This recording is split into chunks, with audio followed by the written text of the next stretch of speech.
चलिए आप यहाँ पर देखें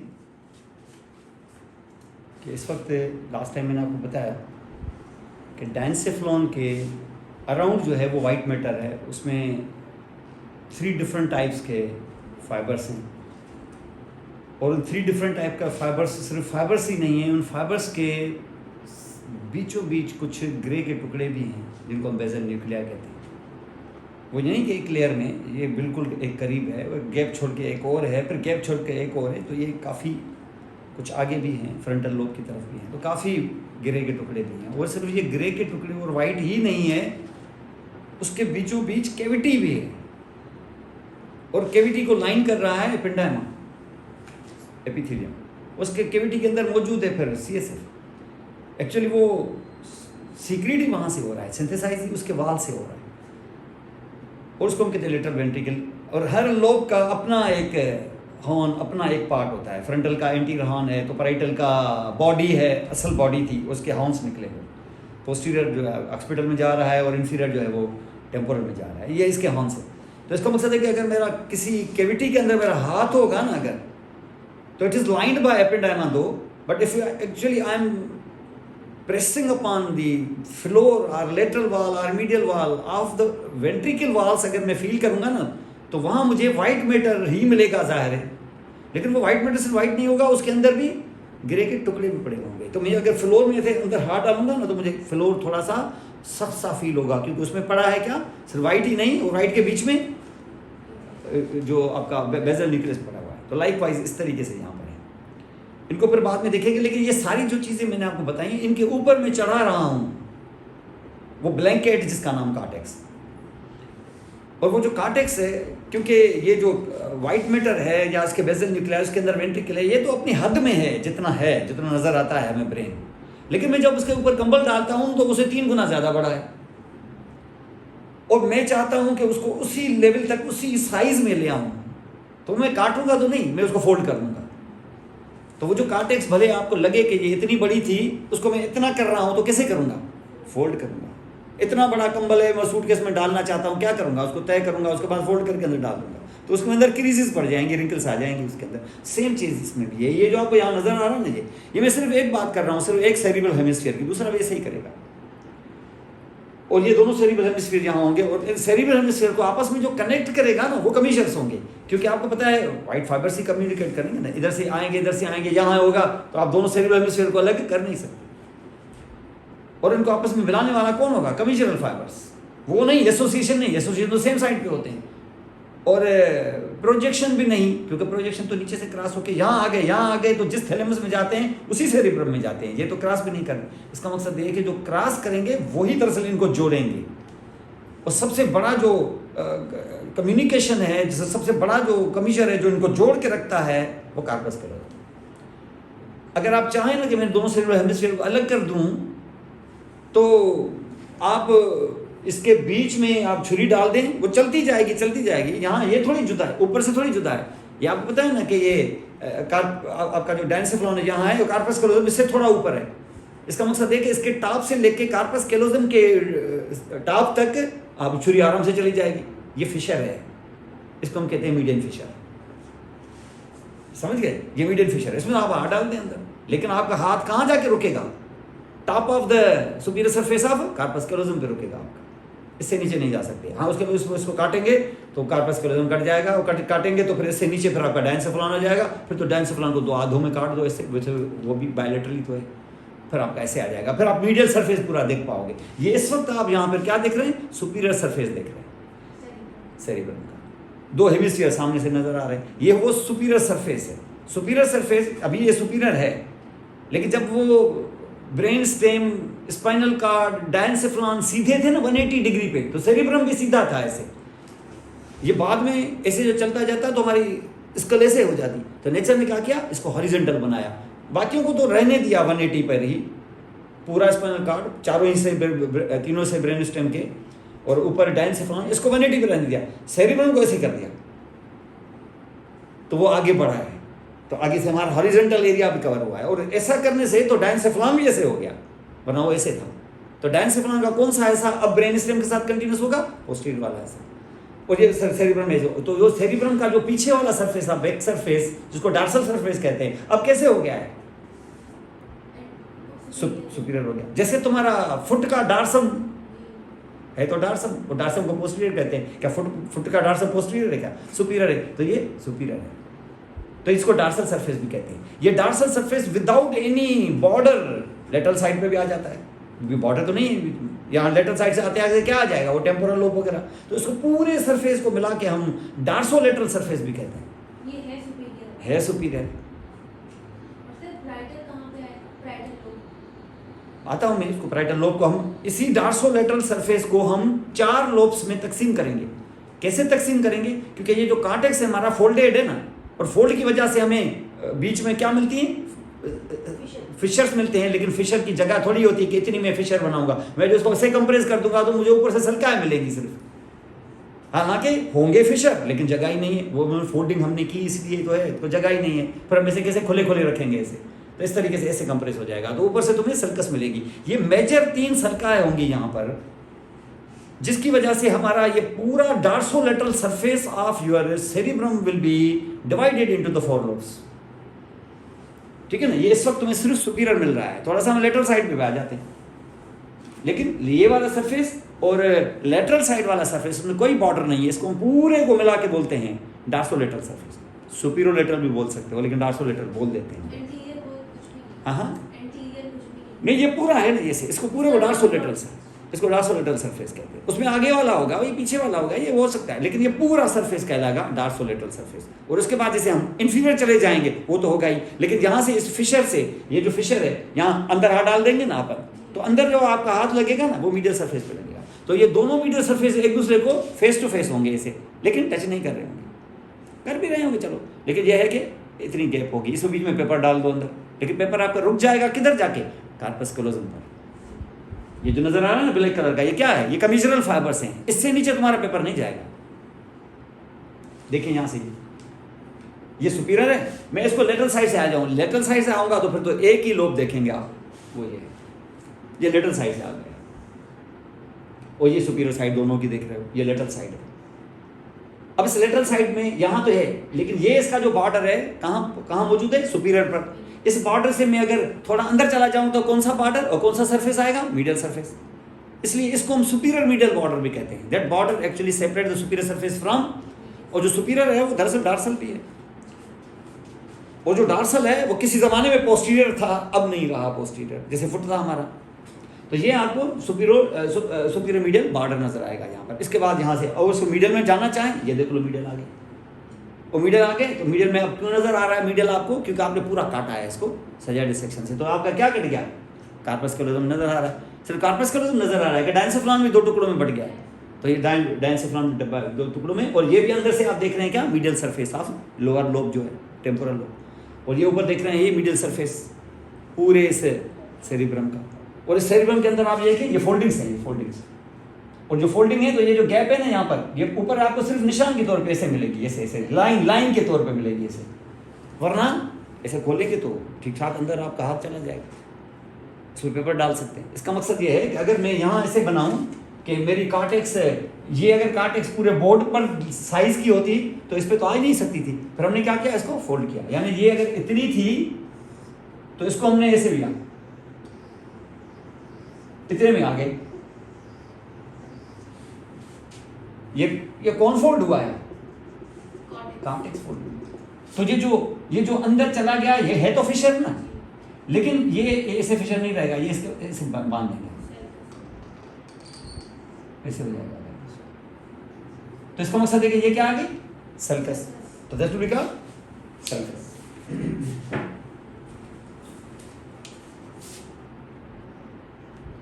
ठीक है, ये सल्कस है। इसका मकसद ये है कि अगर मैं इस सल्कस के अंदर हाथ डाल दूं ऐसे, तो मैं जा सकता हूं ना, और अगर मैं अंदर जाऊं तो इस सल्कस का इंटीरियर वाल कौन बनाएगा?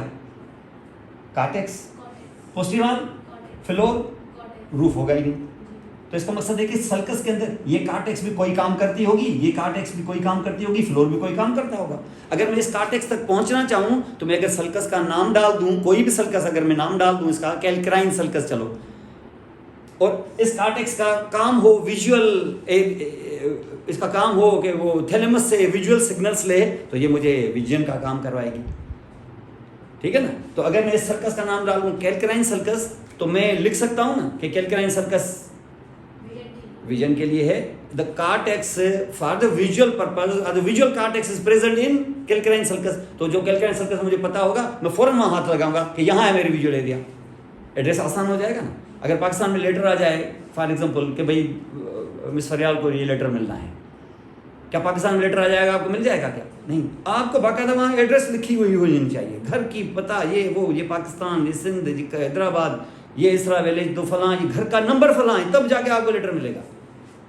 तो इसके लिए ज़रूरी है कि ये जो सल्का, ये सल्का सिर्फ, और सल्का जो है ना सिर्फ लॉब्स में तकसीम नहीं कर रही हैं, वो जो मैं माइनर सल्का और बनाऊंगा ना, जो ये बाकायदा ये एड्रेस के लिए भी बड़ी इंपॉर्टेंट है। अब पता चल जाएगा ये सेंट्रल सर्कस है, और सेंट्रल सर्कस के आगे वाले गायरस का नाम प्री सेंट्रल गायरस है, और ये मोटर का काम करता है, होगी कार्टेक्स ही, लेकिन उस सर्कस के हवाले से, उस गायरस के हवाले से हमें पता चल जाएगा फलां जगह पे ये कार्टेक्स ये काम करती है, और ये गड़बड़ यहाँ है। अगर मुझे वहीं कहीं कोई इस्कीमिक चेंज नज़र आ गया तो मैं समझ जाऊँगा कि ये मोटर एरिया में मसला हो रहा है।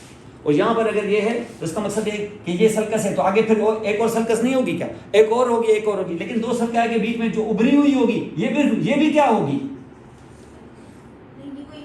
ये कार्टेक्स होगी ना, ये भी, तो वो भी कार्टेक्स, सल्का है तो गैप है, तो सल्का की वाल्स भी कार्टेक्स और दूसरे सल्का की वाल्स भी कार्टेक्स, उन दोनों के बीच में उभरी हुई है जो ये नजर आ रही है आपको, ये गायरस।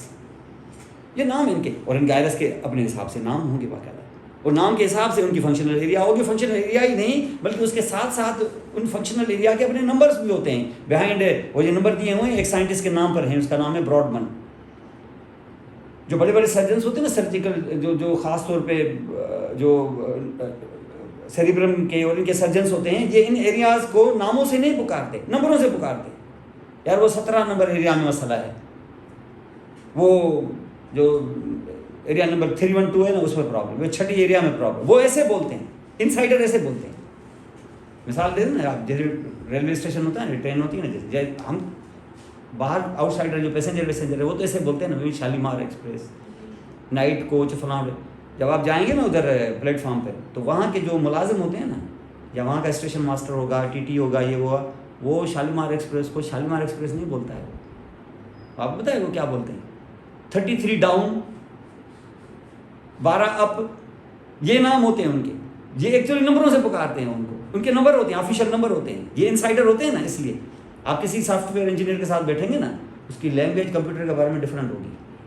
आप कितना भी कंप्यूटर पे जानते होंगे, बहुत चीज़ें बनाते होंगे, ये वो बहुत सारा कुछ होगा, जब आप बैठेंगे ना तो पता चल जाएगा मुझे कि आपको सिर्फ आता है, वो एक्सपर्ट है, वो इनसाइडर है। मेडिकल के बंदे के साथ जब बैठेंगे, डॉक्टर के साथ, वो आपको मायोकार्डियल इंफार्क्शन बैठे होंगे, यार उसको MI हो गया, मैं समझ जाऊँगा ये डॉक्टर है। दूसरा बोलेगा हार्ट अटैक हुआ है, वो ऐसे बोलेगा। पेन किलर, यार वो पेन किलर है आपके पास, वो ऐसे बोलेगा।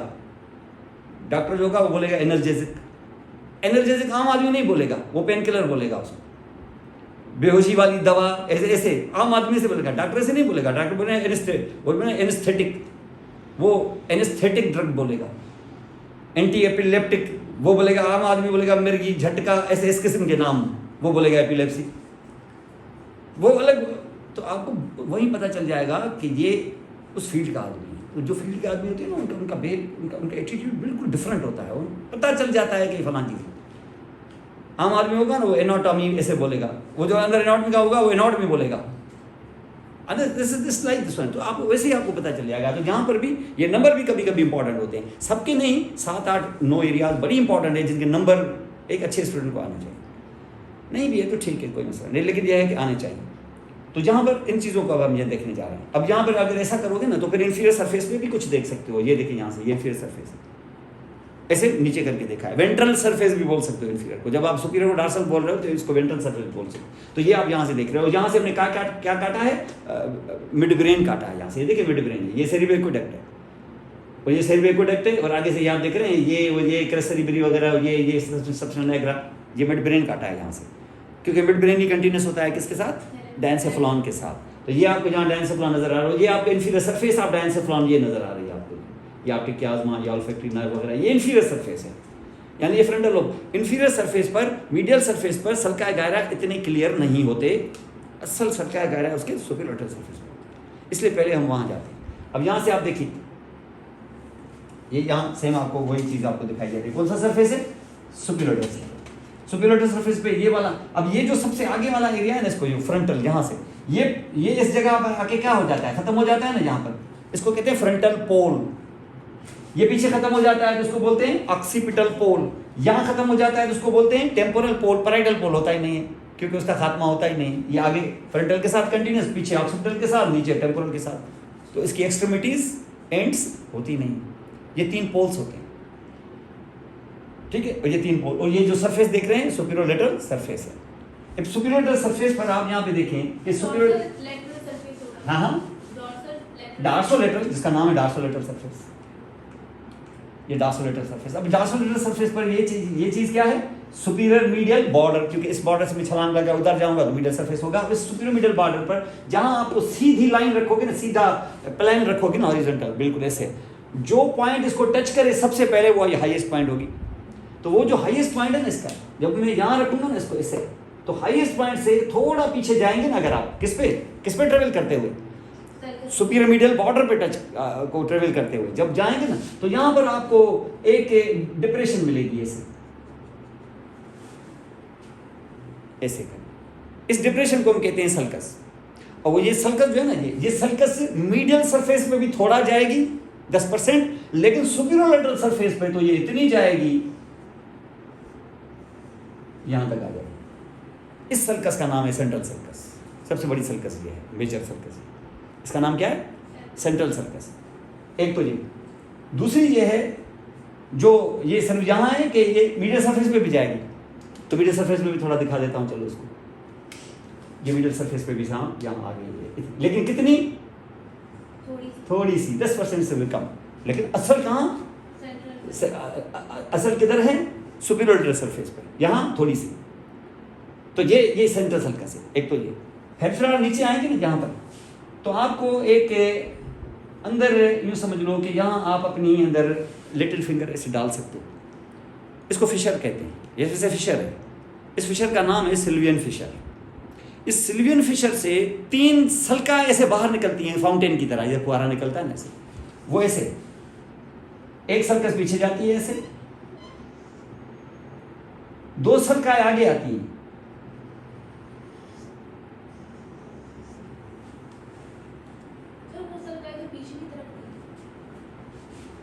ये पीछे ये है, ये ऑक्सीपिटल है, ये फ्रंटल है, समझ?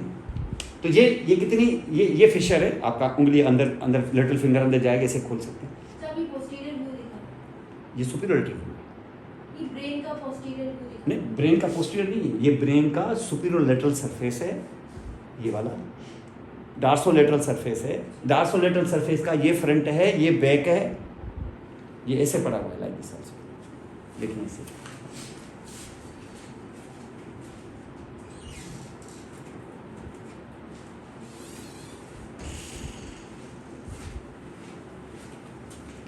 ये ऐसे पड़ा है। ये कौन सा सरफेस देख रहे हैं? Superior lateral, dorsolateral surface. ये इसका फ्रंट है, ये इसका बैक है, ये इसका फ्रंटल पोल है, ये इसका ऑक्सीपिटल पोल है, ये इसका टेम्पोरल पोल है। पेपर पे तो हम फ्रंटल लेफ्ट साइड पे बनाते हैं। नहीं, फ्रंटल लेफ्ट भी होगा, राइट पे भी होगा ना, ये तो 2 है ना। ये मैं आपको इस वक्त जो लोब, इस वक्त जो हेमिस्फीयर दिखा रहा हूँ ना, वो राइट वाला दिखा रहा हूँ, समझ गए? ये राइट वाला हेमिस्फीयर दिखा रहा है। ऐसा लेफ्ट पे भी होगा, उधर आपको एक दिखा, हाँ, ये पूरा 3D स्ट्रक्चर ऐसे वैसे बना हुआ, ये है, ये आपको नजर आ रहा है। वरना आप ऐसे भी देख सकते हो, अगर आप उस साइड वाला देखोगे तो ऐसे देखोगे, फिर इसका फ्रंटल इधर होगा मेरी तरफ। ये मैंने सिर्फ बीच में से काटा है, आधा हम पढ़ रहे हैं, आधा कोई और पढ़ रहा है, क्योंकि जैसे अब ये जो आप यहाँ पे देखोगे ना, तो ये जो फिशर है ना, ये इसको हम कहते हैं सिल्वियन फिशर। और सिल्वियन फिशर में उंगली डाल देंगे ना अंदर की तरफ, तो यहाँ से 3 सल्का ऐसे फूटेंगी। एक सल्कस तो पीछे चली गई, इसका नाम लेटरल सल्कस है। 2 आगे आ गई हैं, दोनों का नाम एंटीरियर है। अब 2 को एंटीरियर हो ही नहीं सकता। एक एंटीरियर जो चढ़ रही है ऊपर, ये एंटीरियर असेंडिंग बोलते हैं, और एक जो लेटी हुई है, ये इसको एंटीरियर हॉरिजॉन्टल बोलते हैं। तो एक का नाम पड़ गया एंटीरियर हॉरिजॉन्टल और दूसरे का नाम पड़ गया एंटीरियर असेंडिंग और जो तीसरी है उसका नाम पड़ गया lateral sulcus. Superior lateral surface पर ये सल्काए तो प्रोमिनेंट है। अब आप यहाँ पे देखो कि ये सल्काए प्रोमिनेंट है। अब आप कह सकते हो कि सर ये कौन सी सर्कस है? सेंट्रल से आगे, लेटरल से ऊपर, फ्रंटल पोल तक जो लोब इस वक्त तुम्हें दिखाई दे रहा है ये फ्रंटल लोब है। ये किसकी वजह से ये बाउंड्रियां मुमकिन हो पाई? सल्काए की वजह से। अब आप कह सकते हो कि सर फ्रंट सेंट्रल सर्कस से पीछे, लेटरल से ऊपर कितना पीछे जाऊं? ऑक्सीपिटल नहीं, पूरा नहीं जा सकता। क्यों? क्योंकि यहां मुझे बनानी है पैराइटल लोब, लेकिन पीछे ऑक्सीपिटल भी बचा हुआ है। इसका मकसद है कि यहां एक और सर्कस आनी जरूरी है। और वो सर्कस जो है वो किसको किससे जुदा करेगी? को पैराइटल से। तो उसका नाम पड़ेगा पैराइटो ऑक्सीपिटल सर्कस। वो सुपीरियर लेटरल सरफेस पे नजर नहीं आती। तो जैसे तुम्हें सेंट्रल सर्कस से सुपीरियर लेटरल पे ज्यादा 10% नजर आती है तुम्हें मीडियल पर, ये पैराइटो ऑक्सीपिटल सर्कस से 90% मीडियल सरफेस पे नजर आएगी और 10% तुम्हें सुपीरियर लेटरल पे। वो आई तो आई। तो मुझे पैराइटो ऑक्सीपिटल सर्कस मुझे चाहिए यहाँ पर, ताकि मैं पैराइटल को ऑक्सीपिटल से जुदा करूँ। क्योंकि मैं तो ये बोल रहा हूँ कि सेंट्रल लेटरल से ऊपर, सेंट्रल से पीछे, तो कहाँ तक पीछे? तो वो सर्कस अभी आएगी। वो सर्कस जो होगी उसको हम नाम डालेंगे पैराइटो ऑक्सीपिटल सर्कस। वो मुझे कहाँ नजर आएगी? मीडियल सरफेस पे। वो मीडियल सरफेस पे दिखाई दे रही है। अब मीडियल सरफेस देखिए आप, ये देखा आपका मीडियल सरफेस। उसमें ये मैं दिखाने जा रहा हूँ आपको। देखो मैं अभी ज़्यादा मिटा नहीं रहा हूँ क्योंकि आएगी दूसरे में। ये जो आप देखें, ये देखें वो कहाँ में नजर आएगी? ये कौन सा पोल है? Occipital pole. और ये कौन सा बॉर्डर है? Superior medial border. Superior medial border, occipital pole से तुम सुपीरियर मीडियल बॉर्डर पर ट्रेवल करते हुए आओ यहाँ पर 5 सेंटीमीटर जब आओगे तो यहाँ एक तुम्हें डिप्रेशन मिलेगी, सर्कस मिलेगी। और वो सर्कस तुम्हें 90% मीडियल सरफेस पे और थोड़ी सी सुपीरियर लेटरल पे। तो ये जो आप सर्कस देख रहे हैं उसी की बात मैं कह रहा हूँ। ये सर्कस है जो आगे और पीछे, यानी मैं पीछे चला गया था ना यहाँ, सेंट्रल सर्कस से पीछे पीछे पीछे पीछे कहाँ तक? इस रेड सर्कस तक, जो उसको ऑक्सीपिटल से जुदा करेगी। इसका मकसद ये है कि अब कह सकते हो behind the central, about the lateral, behind कितना? Up to the parieto occipital sulcus, this is called the parietal lobe. इसका मकसद है कि ये वाली जो यहाँ है, ये यहां कहां जाहिर होगी? पूरी नहीं, कितनी? 10%। तो ये अब आप कह सकते हो कि behind the central, about the lateral, as far back as parieto occipital sulcus, this whole gyrus, whole lobe is called parietal lobe. ठीक है। अब आप बोलेंगे सर ऑक्सीपिटल लोब फिर कहां होगा? अब आप बोल सकते हो behind the parieto occipital, about the, behind the parieto occipital, below the level of lateral sulcus, up to the level of occipital pole. जो ये मुझे नजर आया है, ये पूरा ये क्या चीज है? ये ऑक्सीपिटल लोब है। तो बाकी ये क्या रह गया? टेम्पोरल। तो कौन? below the parietal, below the lateral sulcus. Yes, lateral sulcus. Below the lateral sulcus, as far back as the level of parieto occipital sulcus, this lobe is called temporal lobe. तो ये जो major सल्काएं थी, तो major सल्काएं कितनी थी? तीन। एक central, एक पैराइटो ऑक्सीपिटल, एक लेटरल। और लेटरल किसकी ब्रांच है? फिशर की, इसको हम कहते हैं सिल्वियन फिशर। लेकिन उसकी ये 2 ब्रांचेस भी बड़ी इंपॉर्टेंट है, आगे चल के बता दो। समझ गए? इससे तुम्हारा क्या बन गया? इससे तुम्हारा कम से कम 4 लोब्स बन गए, एक मुल्क के 4 प्रोविंसेस बन गए। लेकिन हम अंदर जाके जो देखा तो पता चला एक प्रोविंस में तो 20 25 सूबे हैं, सारी डिस्ट्रिक्ट्स हैं। और डिस्ट्रिक्ट्स की भी अपनी ज्यूरिसडिक्शन होती है। यहाँ से अब जाएंगे तो जामशोर अलग डिस्ट्रिक्ट है। तो इसका मतलब है कहीं ना कहीं रेवेन्यू की एक लाइन ज़रूर होगी, हमें पता नहीं चलेगा लेकिन लाइन होगी। और ये लाइन आपको पता है, ये जो आप जाते हैं ना, आप अलमंजर के इस पुल से जाते हैं, पुल के आधे तक इधर जो है ना हैदराबाद है, उधर जामशोर। कभी भी बीच में कोई एक्सीडेंट हो जाता है ना, तो जामशोर वाले बोलते हैं नहीं ये हमारी हद में नहीं हुआ है, और हैदराबाद वाले बोलते हैं हमारी हद में नहीं हुआ है।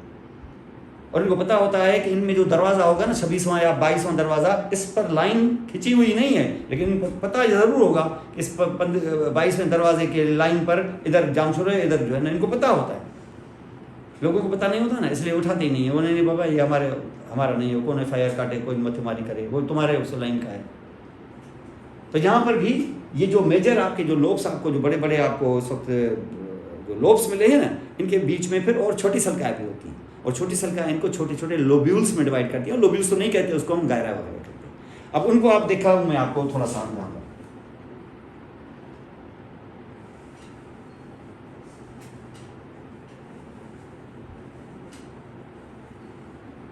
अब ये जो आपने सेंट्रल सर्कस जो आपने देखी ना, इस सेंट्रल सर्कस के आगे आपको एक और सर्कस मिलेगा ऐसे।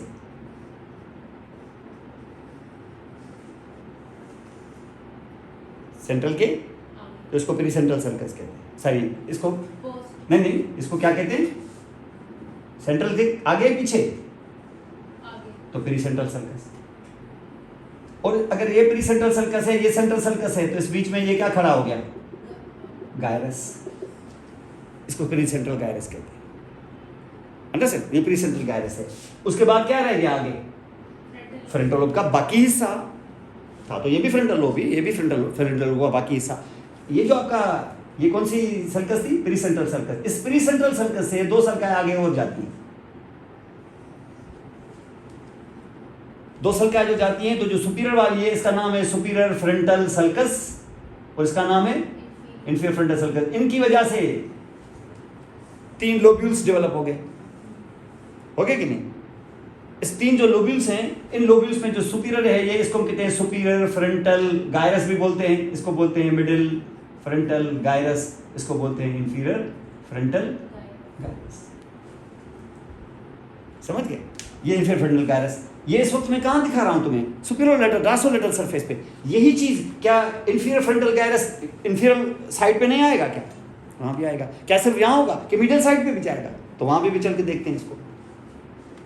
ये देखिए, ये मिडिल साइड पर ये जो सारी एरिया जितनी भी तुमने देखी, ये क्या होनी चाहिए? ये सुपीरियर फ्रंटल जो गायरस था, वो यहाँ नहीं आ गया क्या? यहाँ भी आ गया, ये आगे भी चला गया। ठीक है ना? ये आगे भी है। क्या सिर्फ यहाँ होगा या इंफीरियर सरफेस पे भी होगा? ये देखो इंफीरियर सरफेस पे, ये इंफीरियर सरफेस पे आप देखें, ये इस वक्त यहाँ पर आपको ये वाली जो चीज़ है, वो तो वही फिशर है, वो मीडियम फिशर जहाँ हाथ डाल सकते। लेकिन इसके साथ यहाँ ये जो सर्कस है ना, जिसपे येलो कलर की ये पड़ी हुई है अंदर, ये भी एक सर्कस है। इस सर्कस पे ये येलो कलर की चीज़ पड़ी हुई है, ये दरअसल तुम्हारा ऑल्फैक्टरी ट्रैक्ट है। अगर इसको मैं यहाँ से उठा दूँ ना, यहाँ पर ये ऑल्फैक्टरी ट्रैक्ट है, ये सिर्फ ट्रैक्ट नहीं है, यहाँ पर थोड़ा सा ये बल्ब भी फील होगा आपको, उसके बाद ट्रैक्ट है। इसको ऑल्फैक्टरी बल्ब कहते हैं। ये फ्रंटल लोब है, तो कहाँ पड़ा हुआ होगा? इंटीरियर क्रेनियल फोसा में। किस जगह पर? क्रिबिफॉर्म फेशा से थोड़ा सा साइड में या उसके ऊपर। और यहीं से आती है क्या? Olfactory nerve. Olfactory nerve first order neuron होता है, ये ऑल्फैक्टरी बल्ब में आके रिले करता है, और यहीं से उठता है क्या? Second order neuron. और सेकंड ऑर्डर न्यूरॉन जब जाएगा तो क्या बनाएगा? ट्रैक्ट बनाएगा, उसका नाम होगा ऑल्फैक्टरी ट्रैक्ट। और सीधा कहाँ जाएगा? सेरिब्रम में। ये थैलेमस में नहीं जाएगा, ये वाली चीज़ थैलेमस में डायरेक्टली नहीं जाती, बाद में जाए तो जाए, लेकिन पहले सेरिब्रम। तो that is received by the cerebrum directly. और ये आप यहाँ पर इस तरीके से देखते हो, तो यही है। और उसके बाद क्या सिर्फ ये है कि साथ में आपको एक और भी सर्कस मिलेगा, ये साथ में ये पड़ा है, और ये क्या है? Medium fissure. तो ये किस में पड़ी हुई है? सर्कस में, ऑल्फैक्टरी सर्कस में। अगर मैं इसको उठाऊं ना, तो ये ऑल्फैक्टरी सर्कस और ये मीडियन फिशर, इस बीच में ये जो गायरस आएगा ना, ये जो बिल्कुल मुस्ततील की तरह होता है, रेक्टस की तरह, इसका नाम है गायरस रेक्टस। हाँ, नहीं आई के लिए नहीं, आई के लिए अलग है, आई अलग चीज़। ठीक है ना? इसको कहते हैं gyrus rectus. Gyrus rectus, rectus देखो कितना, एक रेक्टस, एक जेन्यू, ये दो लफ्ज बहुत इस्तेमाल हुआ है। Rectus rectangular, जेन्यू band. नीला, जेन्यू को बैंड नहीं कहते, जेन्यू नी को कहते हैं। नी इसका तो जेन्यू, तो बैंड होता है ना, इस वजह से हम हर चीज़ को कहते हैं जेन्यू, जेन्यूकुलेट, जेन्यू। और ये इस तरीके से यहाँ पर आपको लाइक दिस आंसू इस तरीके से आपको मिले हैं, ये फ्रंटल लोब के। और इस फ्रंटल लोब में हर लोब के अंदर, अब देखो आपको यहाँ जैसे मैंने बताया ना, ये जो आपका इंफीरियर फ्रंटल लोब्यूल है, ये बड़ा इंपॉर्टेंट है इस लिहाज से। ये कौन सा एरिया है? Inferior frontal gyrus. ये जो आपकी सिल्वियन फिशर से मैंने 2 सल्काएं उठाई थी, याद करें ये वाली, एक असेंडिंग एक लेटी हुई, वो जो आपकी है, ये कौन से वाले लोब्यूल में, कौन से वाले गायरस में होती है? इंफीरियर फ्रंटल गायरस में। ये बड़ी इंपॉर्टेंट चीज़ है। ये जो आप यहाँ देखेंगे ना आप इसमें, इसकी ये एंगल किसके और किसके बीच में, और हॉरिजेंटल के बीच में, ये हॉरिजेंटल है, जो डिसेंड है ना जो, वो हॉरिजेंटल है, उसको हॉरिजेंटल कहते हैं। और ये वाली एंगल कहाँ है? और लेटरल सर्कस के बीच में, ठीक है ना। इसको मैं थोड़ा सा गहरा कर देता हूँ। ये जो एरिया है ना, ये एरिया मिला के किस लोब्यूल में आ गई? इंफीरियर फ्रंटल गायरस में। इस एरिया को ध्यान में रखना, ये बहुत बड़ी जबरदस्त एरिया है। जो इस वक्त आपने बोला ना, वो इसके सहारे पे बोला है, इसके सहारे पे। क्या ये सिर्फ इस लोब में होगी कि दूसरे वाले लोब में भी होगी? ये कौन सा सेरिब्रल हेमिस्फीयर है? हाफ राइट वाला। तो यहां भी होगी क्या? वो उधर नहीं होगी? होगी। एरिया दोनों में होगी, लेकिन ये काम करेगी स्पीच का, यानी टंग की मूवमेंट, वो वाली मूवमेंट करवाएगी जो स्पीच में काम आती है। वैसे तो टंग खाने में भी काम आता है, वो खाने को रोल करने में भी काम आता है, वो वाला एक्शन नहीं, ये उस एक्शन में काम आएगी जो स्पीच बनाने का रोल प्ले करता है। तो ये कैसे एक जगह साइड पे होगी कि दोनों साइडों पे होगी? होगी दोनों साइडों पर, लेकिन पैदाइश के बाद एक खास टाइम तक आते आते इन दोनों में से कोई एक जो है वो डोमिनेट हो जाए, और दूसरा जो है वो रिसेसिव जो होगा ना, वो किसी दूसरे काम के लिए डोमिनेट होगा। तो ये वाली एरिया जो होगी वो क्या करेगी? उस तरफ जो है, अगर आप राइट हैंड हैं तो वो left handed hemisphere, left hemisphere में ये एरिया डोमिनेट होके वहां वो मोटर स्पीच एरिया का रोल प्ले करेगी। और ये वाली एरिया ऐसे नहीं कि एवापोरेट हो जाएगी, ये भी होगी, लेकिन यहाँ स्पीच का काम नहीं होगा, कोई और होगा। यहाँ इमोशंस होंगे, ये होगा, वो होगा, ये सारी चीज़ें करेंगे। लेकिन असल जो काम है, वो जो हाईली इंटेलेक्चुअल वर्क है, हाईली स्किल्ड वर्क है, वो उधर होगा। और ये सारे के सारे हाईली स्किल्ड वर्क जो है ना, वो आस्ते आस्ते आस्ते आस्ते डोमिनेट सारे उचक के ले जाएगा।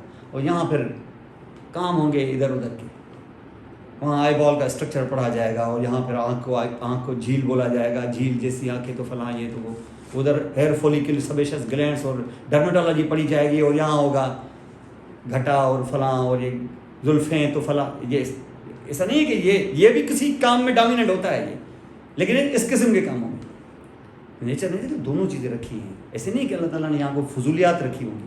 वो जो डोमिनेट हेमिस्फीयर है ना, वो आपको फ्यूचर में ज़िंदा रखेगा कि ये करोगे तो ये हो जाएगा, ये करोगे तो ये हो जाएगा, ये फलां जैसे मिला के।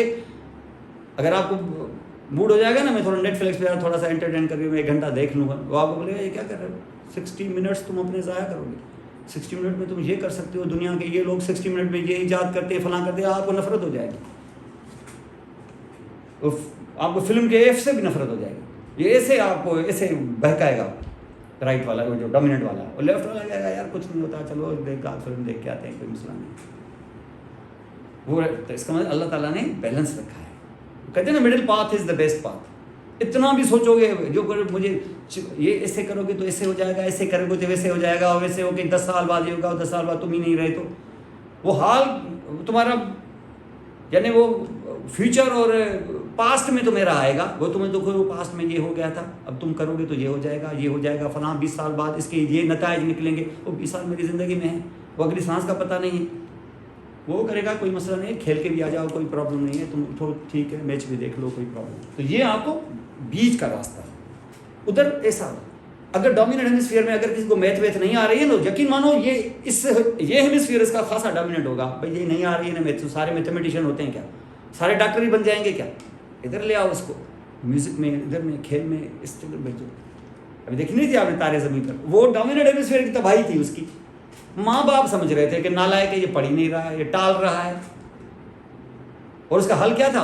उसका हल था सज़ा, पनिशमेंट, थप्पड़े, ये वो। आखिर में उसको बेजार होके उसको बोर्डिंग में आके, और बोर्डिंग में उसको टीचर मिल जाता है, वो समझ जाता है इसको है क्या, यानी वो डॉक्टर के पास लेके जाता है, और डॉक्टर बोलता है इसका डोमिनेट हेमिस्फीयर एंगुलर गायरस में मसला है। तभी ये BDS वो ये समझ ही नहीं पा रहा, और ये समझेगा भी नहीं।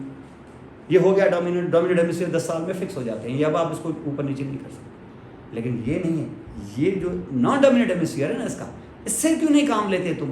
इसको उस फील्ड में ले जाओ जो ये है, म्यूज़िक, पेंटिंग, पोइट्री, इसमें ले जाओ जहाँ हकीकतें नहीं होती। यहाँ पर लोग अपनी कैथारसिस करते हैं चीज़ों को सिमुलेट करके। कहते हैं ना, जैसे मैं खुशी से उड़ रहा था, उड़ थोड़ी रहा था, सिमुलेट करना, उड़ने की ख्वाहिश ऐसे पूरी की। वो है ना, हमारा एक दोस्त बोलता है यार गालियाँ ना होती ना तो मेरी तो दिमाग की शरेआन फट जाती।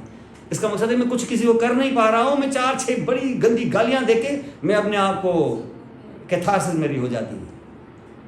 वो कहते हैं अब इसीलिए कहते हैं, अंग्रेज क्या बोलते हैं, हाइड पार्क है उनका, जाओ प्राइम मिनिस्टर को जितनी गालियाँ देनी है जाके, लेकिन हाइड पार्क में जाके दो, उधर जाके दो, वहाँ कोई नहीं बोलेगा आपको कि क्या क्या बोल रहे हो, कि किसको क्या कह रहे हो, जाओ जाके करो, कोई मसला नहीं। प्राइम मिनिस्टर क्या किसी को भी जाके गालियाँ, कोई केस ही नहीं बनता है।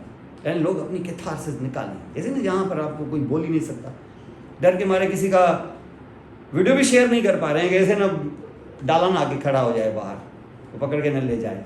ये कैथारसिस निकल नहीं रहा है, कैथारसिस हो नहीं रही है लोगों की, वो भड़ास निकल नहीं रही है। वो जो भड़ास नहीं निकल रही है ना, तो ये प्रेशर कुकर की तरह है, वो अंदर प्रेशर, ऐसे नहीं है कि भड़ास नहीं निकल रही तो भड़ास है भी नहीं। वो बाहर वाले समझ रहे हैं कि भड़ास को निकलना नहीं है, निकलना नहीं है, बन तो रही है, वो बन जो रही है, ये एकदम से भड़ास नहीं निकलेगी, एकदम से धमाका होगा, और एक दिन होगा और फौरन होगा, टाइम के साथ होगा, टाइम लगेगा, और जितना टाइम ज़्यादा लगेगा ना उतना खतरनाक होगा। इसलिए कहते हैं कि गालियाँ देने दो बाबा, ठीक है थोड़ा सा आगे करो, ये नहीं गाली में बेइज्जती है, और बेइज्जती है तो फिर आप तबाही के लिए तैयार हो जाओ। प्रेशर कुकर की सारी सीटियाँ बंद कर दोगे तो वो तो अल्लाह ताला की तरफ से जो स्टीम है उसमें तो बहुत पोटेंशियल है ना, वो तो धमाके से उड़ेगी, तो फिर आप ऐसा ही हो जाएगा। अंडरस्टैंड? तो ये इस तरीके से यहाँ पर ये वाली एरिया बड़ी इंपॉर्टेंट है, और इसको हम मोटर स्पीच एरिया कहते हैं। ये फिर एक साइंटिस्ट के नाम पर है, और एक ही जगह पर होगी, डोमिनेंट हेमिस्फीयर होगा। अगर आप राइट हैंडेड है तो आपकी लेफ्ट पे होगी, अगर आप लेफ्ट है तो आपकी राइट पे होगी। अंडरस्टैंड? इसको हम कहते हैं ब्रोकाज मोटर स्पीच एरिया। तो हर एरिया का अपना एक खास फंक्शन है यहाँ पर। अब यहाँ से अगर देखेंगे तो ये देखिए, मैंने दो यहाँ से मैंने एक सर्कस दिखाई, ऐसी सर्कस यहाँ भी है, ये सेंट्रल से आगे के पीछे पोस्ट सेंट्रल सर्कस। क्या इस बीच में गायरस नहीं खड़ा हो गया? ये आपका पोस्ट सेंट्रल गायरस। बाकी क्या रह गया? बाकी पैराइटल, जैसे ये रहा था, जैसे फ्रंटल रहा था, वहां कितनी मैंने आगे सरकार लिटाई थी, इधर 2, तो यहाँ एक है। इसको हम कहते हैं यहाँ पर, ये जो अभी है इसको कहते हैं, क्योंकि बीच बीच में आ गई है ना सुपीरियर इंफीरियर, तो इसको कहते हैं इंट्रापैराइटल सर्कस। इसकी वजह से यहाँ बकाया जो पैराइटल लोब है ये कितने हिस्सों में बट गया? 2, तो उसको कहते हैं सुपीरियर पैराइटल लोब्यूल, इसको कहते हैं इंफीरियर पैराइटल लोब्यूल। और ये पोस्ट सेंट्रल, ये पोस्ट सेंट्रल गायरस। और ऐसा जब आप नीचे आएंगे तो ये लेटरल है ना। अब मैं यहाँ आ गया, कौन से लोब में? ये वाला टेम्पोरल में ये जो लेटरल सर्कस है, इसके पैरेलल आपको एक और सर्कस मिलती है, ये एक और सर्कस मिलती है। दूसरी आपको यहाँ तो नहीं मिलती, थोड़ा सा नीचे जाएंगे तो ये मिल जाएगी आपको। ऊपर वाली को बोलते हैं सुपीरियर टेम्पोरल सर्कस, नीचे वाली को बोलते हैं इंफीरियर टेम्पोरल सर्कस। और इस वजह से तुम्हें मिल गई यहाँ पर 3 gyri, superior temporal gyrus, middle temporal gyrus और इंफीरियर तो यहाँ थोड़ा सा नजर आएगा, ज्यादा इंफीरियर सरफेस पे ही चला जाएगा, ये यहाँ पर है। और उसके बाद जैसे आप यहाँ आ गए, ये यहाँ आ गए तो आप आ गए कहाँ? ऑक्सीपिटल पर। ये जो पैराइटो ऑक्सीपिटल सर्कस थी यही बड़ी मुश्किल से यहाँ नजर आई थी, तो बाकी जो माइनर है वो तो यहाँ नजर कम ही आएगी। उसको देखने के लिए तुम्हें जाना पड़ेगा क्या? मीडियल सरफेस पर, ठीक है ना। तो उसको मीडियल सरफेस पर लेके आते हैं, ये भी पूरी दिखाई देगी वहाँ पर जो मैंने आपको अभी दिखाई थी। ये देखें आपकी ये फुल आ गई थी ना यहाँ से, ये देखिए फुल, वो जो पोल है ना आपका, ये ऑक्सीपिटल पोल, यहाँ से एक सर्कस आएगी जो इसको मिडिल पे ज्वाइन कर लेगी। ये सर्कस बहुत इंपॉर्टेंट है, इसका नाम है कैल्क्राइन सर्कस। ये ऐसे ही क्या सर्कस का निशान है ये पेन का कि फिशर होगी एक तरह से। क्या इसमें मेरा हाथ नहीं जाएगा? जब इसमें मेरा हाथ जाएगा, मैं ऊपर से फील करूंगा तो ये इसका रूफ होगा, तो वहाँ क्या होगा? कार्टेक्स। नीचे फील करूंगा, कार्टेक्स, वो उसका फ्लोर होगा। अंदर जाऊंगा तो एक जगह से फोल्ड होकर वापस आएगी, तो उसका वो लेटरल वॉल फ्लोर होगा ना उसका, यहाँ पर ये पूरी की पूरी। और जब मेरा हाथ है ना उसके अराउंड क्या होगा? कार्टेक्स। तो कार्टेक्स का एक लेयर, दूसरा लेयर, तीसरा लेयर, चौथा लेयर। तो मेरा हाथ कौन सी सर्कस में पड़ा हुआ है? कैल्क्राइन सर्कस में। और मेरे अराउंड जो कार्टेक्स है ना लेयर्ड में, ये तुम्हारी विजुअल कार्टेक्स है। तो विजुअल कार्टेक्स को ढूंढने के लिए आपको किस मोहल्ले में जाना पड़ेगा? ऑक्सीपिटल तो सूबा है ना पूरा, किस डिस्ट्रिक्ट में जाना पड़ेगा? कैल्क्राइन सर्कस में जाना पड़ेगा।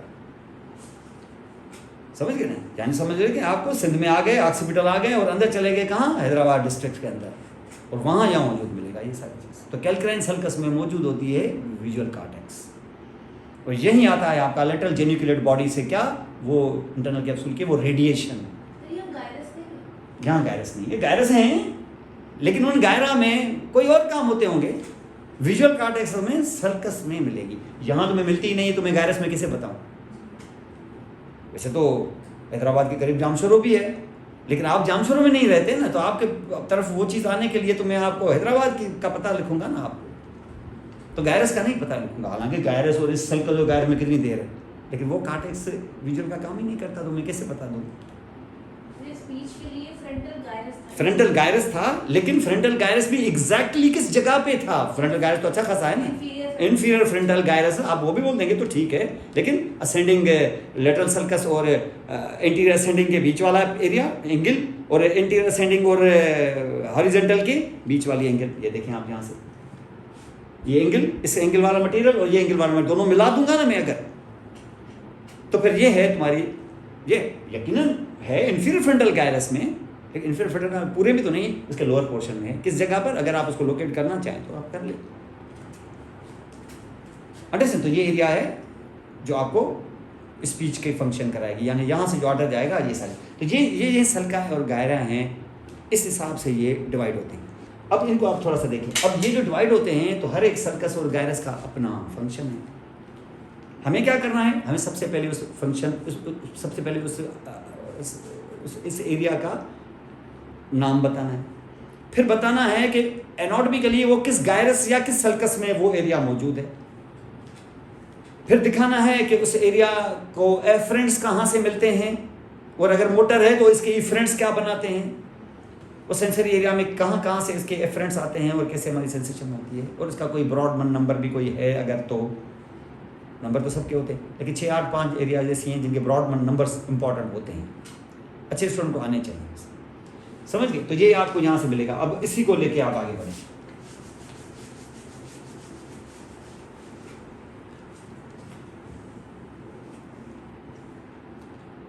इस सल्का जब मैंने आपको बताया, ये सेंट्रल सर्कस, ठीक है, और सेंट्रल सर्कस के ये पीछे चले गए आप, ठीक है, ये पीछे चले गए, तो जब तक पैराइटल आ गया, जब तक ये ना आ गई पैराइटॉक्सिपिटल सर्कस, फिर आपने ये देखा कि इसके आगे आ गए आप, यहाँ इस सर्कस से आप आगे आ गए, तो ये आपने पूरा फ्रंटल लोब देखा, और ये वो एरिया है जिसकी मैं बात कर रहा था अभी, छोटे से, ये ब्रोकास मोटर स्पीच एरिया है, ये वो जगह है, अंडरस्टैंड। तो चल के देखते हैं इसको, और गायरा वगैरह भी मैंने आपको दिखा दी है यहाँ पर, ठीक है, ये वही चीज़ जो अभी आपको दिखाई मैंने, central sulcus, pre central, post central, यहाँ से आपने देखा ये सुपीरियर और इंफीरियर, इंट्रापैराइटल, और ये आपने यहाँ से फिशर जो दो लेटरल पैराइटॉक्सिपिटल, और इधर से आपकी कैल्क्राइन सल्कस, इसी के हिसाब से ये लॉब्स में डिवाइड हो गए, तो आपको 4 लॉब्स मिल गए। अब आप इसमें एक एक लोब लेके चलें। अब तो हमने गायरा के नाम डाल दिए हैं ना, सल्का के भी नाम डाल दिए हैं, अब देखते हैं कि उनके अराउंड जो कॉर्टेक्स मौजूद है वो काम क्या करती है। हर एक अपना अपना काम करती है। अब जैसे उनको हम कहते हैं functional areas of the cerebrum, functional cortical areas, कौन सा कॉर्टेक्स, किस जगह का कॉर्टेक्स कौन सा काम करता है। जैसे अब यहाँ से आप देखें, अभी आपको नाम दिया था ना मैं, प्री सेंट्रल सर्कस कहाँ होता होगा, अगर आप क्विकली बना लें, अगर आपका ये जैसे एक होगी ये सेंट्रल सर्कस, ये सेंट्रल सर्कस जो है ये सिर्फ यहाँ है कि वो मीडियल साइड पे भी थोड़ी सी चली गई 10%, और यहाँ है। अब इससे आगे जो है, और ये वाली सर्कस कौन सी थी, लेटरल सर्कस, लेटरल से ऊपर, सेंट्रल से आगे, पोल तक, फ्रंटल पोल तक, ये था मेरा फ्रंटल लोब। इस फ्रंटल लोब में इस सेंट्रल सर्कस से ठीक आगे एक और भी सर्कस थी, नाम डाला था हमने उसका प्री सेंट्रल सर्कस। तो इस बीच में क्या आ गया, गायरस आ गया, इसका नाम है प्री सेंट्रल गायरस। और ये जो प्री सेंट्रल गायरस है ये तुम्हारा प्राइमरी मोटर एरिया है, ठीक है। अब इसको यहाँ दिखाया मैंने, अब इसको आप यहाँ पे दिखाओ, ये जो ग्रीन इस वक्त आपको नजर आ रहा है, ये क्या चीज़ है, प्राइमरी मोटर एरिया।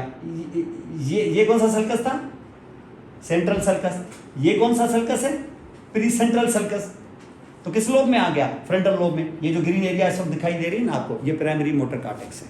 इस प्राइमरी मोटर कॉर्टेक्स में इस जगह से जो न्यूरॉन्स उठेंगे ना, यही न्यूरॉन्स नीचे जाके कोरोना रेडिएटा बनाते हैं और उसके बाद थैलेमस के बाहर से गुजरते हैं इंटरनल कैप्सूल बन के, और यही क्रस सेरेब्रम में जाते हैं, यही आपके पोन्स के बेजल एरिया में जाके पैरामिड में पहुंचते हैं। ये आप देख रहे हैं यहाँ से, ये देख रहे हैं यहाँ से, ये देखो कोरोना रेडिएटा, ये आ गया आपका इंटरनल कैप्सूल और ये आप आपका आगे कि ऐसे ही चलता रहेगा कि लास्ट मोमेंट में क्रॉस हो जाएगा।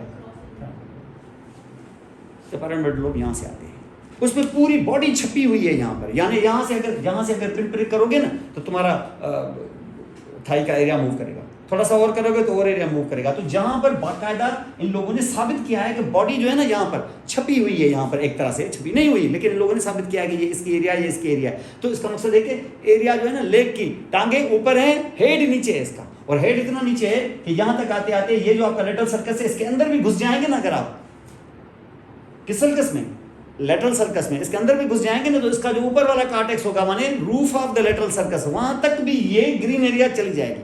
और ये ग्रीन एरिया सिर्फ यहाँ तक नहीं जाएगी, ये मीडियल साइड पे भी कितनी 10% उधर भी आ जाएगी। ये पूरी एरिया में जब ऐसे करूंगा ना, इस पूरी एरिया को मोटर कॉर्टेक्स बोलते हैं, प्राइमरी मोटर कॉर्टेक्स। और इसी के अंदर यहाँ प्राइमरी मोटर कॉर्टेक्स में पूरा आपका बॉडी जो है ना वो मैप छपा हुआ है। इसे टोपोग्राफी को हम कहते हैं होमनक्यूलस, मोटर होमनक्यूलस। ये मैं आपको दिखा रहा हूँ अभी, ये इस तरीके से। तो जहाँ से कार्टिकोस्पाइनल फाइबर्स के तकरीबन 30-40% न्यूरॉन्स यहाँ होते हैं, 30-40% कहीं और से आते हैं और 10-20% कहीं और से आते हैं। ये मिलके कार्टिकोस्पाइनल ट्रैक्ट बनता है तुम्हारा पैरामिडल ट्रैक्ट। तो यहाँ सारे नहीं होते, 30-40% यहाँ पर होते हैं, 40% कम से कम। तो ये आपको यहाँ मिलेंगे। और ये एरिया होगी क्या, तो इसका मकसद ये है कि यहाँ बैंड आएगा नी का, तो इसका मकसद है कि मीडियल सरफेस पे क्या जाएगा, लेग के एरिया जाएगा।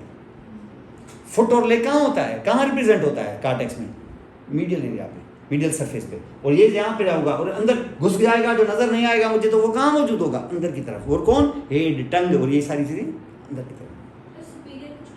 नहीं, यहाँ क्यों नहीं होगा, यहाँ होगा हैंड होगा, ये सब चीजें होगी, लेकिन ये वो टंग वगैरह ये होगा, ये थोड़ा सा अंदर की तरफ होगा। कॉर्टेक्स तो है ना, और यहाँ लेग यहाँ होगा। मैं दिखाता हूँ अभी आपको। इसको हम यहाँ पे कहते हैं प्रीसेंटल गायरस। ये जो मोटर एरिया है ये वॉलंटरी कंट्रोल, ये वॉलंटरी कंट्रोल। इनवॉलंटरी तो सारा हाइपोथैलेमस करता है, सेरेब्रल कॉर्टेक्स नहीं करता। इनवॉलंटरी डिसेंडिंग ऑटोनॉमिक फाइबर्स वहीं से होते हैं, ये ऑटोनॉमिक, ये हैं वॉलंटरी कंट्रोल है आपका। और यहाँ से आप देखिए ये वाली एरिया जो मैंने आपको ऑरेंज कलर की दिखाई, सॉरी ये वाली जो वाइट कलर की, ऑरेंज नहीं, ऑरेंज तो पोस्ट सेंट्रल है, पीछे ये आगे वाली एरिया, ये वाली, ये सिर्फ यहाँ नहीं है, मिडिल पे भी है और अंदर की तरफ भी घुसी हुई है। ये सेंट्रल है, ये सारा अब देखिए यहाँ से। अब ये देखें, ये है वो। अब देखो ये सुपीरियर मिडियल बॉर्डर है, ये लेग किधर आ गई, मीडियल सरफेस पे। और उसके बाद ये देखिए पूरा हैंड है और ये फेस और, लेकिन वो टंग वगैरह और लेरेक्स वगैरह किधर आ गई, वो लेटरल सर्कस के अंदर चली गई। कौन सा, लेरेक्स का एरिया, टंग का एरिया। ये अंदर क्यों गया है, क्योंकि स्पीच वाली एरिया जो है फ्रंटल लोब में किधर थी, सबसे नीचे थी ना। तो स्पीच वाली एरिया टंग और लेरेक्स को यहाँ से ऑर्डर देना उसके लिए आसान होगा। ये समझ गए। अगर मैं फॉर एग्जांपल यहाँ दिखाऊं आपको, ये देखो स्पीच के एरिया, यहाँ कहाँ थी स्पीच के एरिया, ये थी ना स्पीच के एरिया, इधर ब्रोकास मोटर स्पीच एरिया ये, और इसके अंदर क्या है, टंग और लेरेंक्स है। तो इसका मकसद है कि स्पीच के लिए क्या चाहिए होता है, सिर्फ टंग की मूवमेंट चाहिए कि लेरेंक्स से निकलते हुई आवाज भी चाहिए। तो ये कौन ऑर्डर करेगा, स्पीच एरिया ऑर्डर करेगी, और स्पीच एरिया आराम से इनको ऑर्डर करेगी। तभी नेचर ने स्पीच के जो एपरेटसेस हैं ना, ये टंग और लेरेंक्स वॉइस वगैरह उसको ऐसे अंदर रखा है, समझ गए। और ऊपर क्या है, ऊपर आपका ये हैंड है, ये फेस है, ये फला है, और यहाँ तक आते होते अंदर की तरफ क्या चला गया, लेग है। तो लेग एरिया अंदर होती है। इसका मकसद है कि आपकी ये प्राइमरी मोटर एरिया सिर्फ यहाँ है कि मीडियल साइड पे भी थोड़ी सी होगी, 10% वहाँ पर भी होगी। इसको प्राइमरी मोटर एरिया कहते हैं। ये देख रहे हैं आप, ये लेग एरिया यहाँ से आ गई, बैंड आ गया इधर, और इसके बाद ये पूरा है।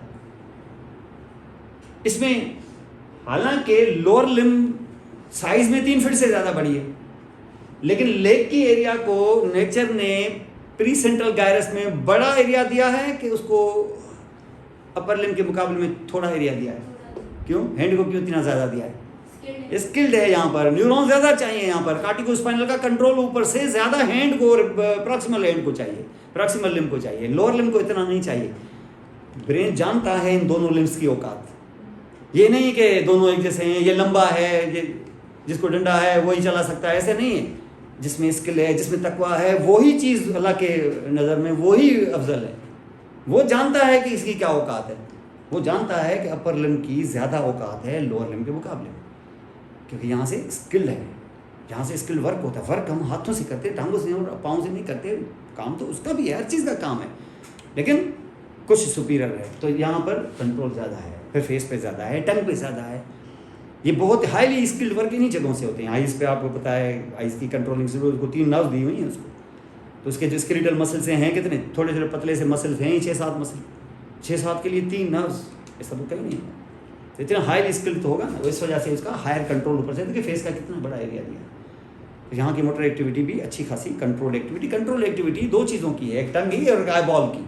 बाकी तो है यहाँ पर अनस्किल्ड मसल्स हैं, उनकी इतनी कंट्रोलिंग एक्टिविटी इतनी नहीं है। समझ गए? तो ये यहाँ है। अब यहाँ से आप देखो कि ये एरिया तो आपने देखी, ये जो एरिया है, तो अब आपको बोले फंक्शनल कार्टिकल एरियाज में आपको बोले प्राइमरी मोटर एरिया, तो सबसे पहले आप देखेंगे कि उसका एनाटॉमिकल जगह कौन सी है, प्रीसेंट्रल गायरस। वो लोकेशन कहाँ थी वो आपको पता चल गया। ये ब्रॉडमैन नंबर 4 है, इसका ब्रॉडमैन नंबर 4, इसको ब्रॉडमैन नंबर 4 कहते हैं, ये प्राइमरी मोटर एरिया। आप इसको थोड़ा सा आगे जाएं, अब देखो इस जगह से किसी भी जगह पिन प्रिक करोगे ना, तो सिर्फ वो काम होगा। अगर थंब वाले में करोगे ना, तो थंब ऐसे ऐसे होगा, हैंड वाले में करोगे तो शायद हैंड ऐसा हो, फुट वाले में करोगे तो वो एग्जैक्टली पॉइंट टू पॉइंट होता है। लेकिन जब हम कोई काम करते हैं तो उसके लिए क्या सिर्फ हमें थंब की ज़रूरत होती है कि मल्टीपल मसल्स की ज़रूरत होती है।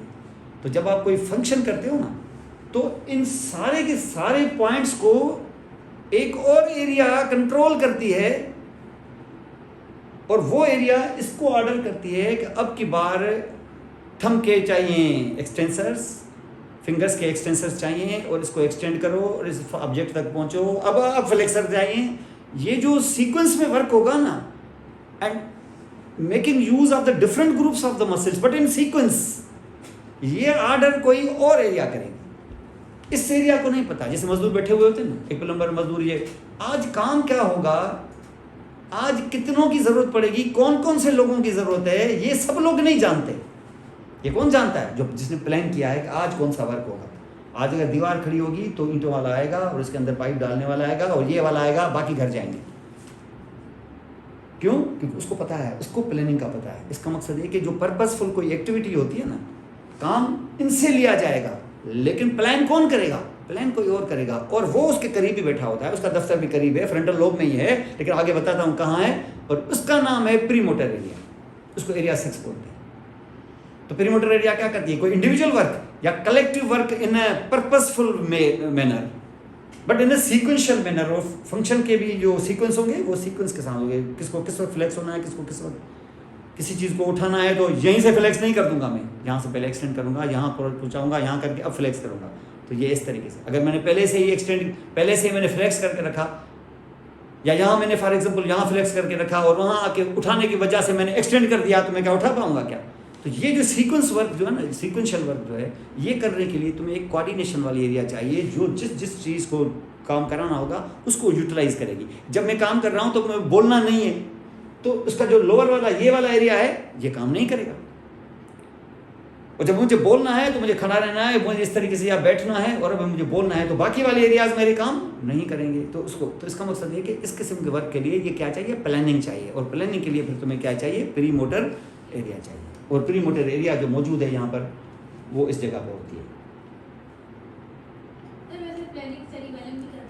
वो अलग है, वो जो प्लानिंग करेगा ना, प्लानिंग हमेशा ये करेगा, उस प्लानिंग में जो उसकी मदद की जरूरत पड़ेगी ना, वो सेरिब्रम फिर सेरिबेलम की तरफ भेजेगा फाइबर्स, कार्टिको पोंटो सेरिबेलर बल्कि। और वो कहाँ से उठेंगे? क्या प्राइमरी मोटर एरिया से कि प्री मोटर एरिया से?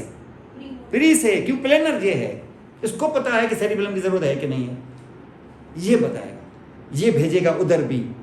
तो वो जो कार्टिको स्पाइनल फाइबर्स मैंने पैरामिडल उठाए थे, कहाँ से उठाए थे? Pre motor primary motor area से उठाए थे कि नहीं? कितने बताए थे मैंने? 40%।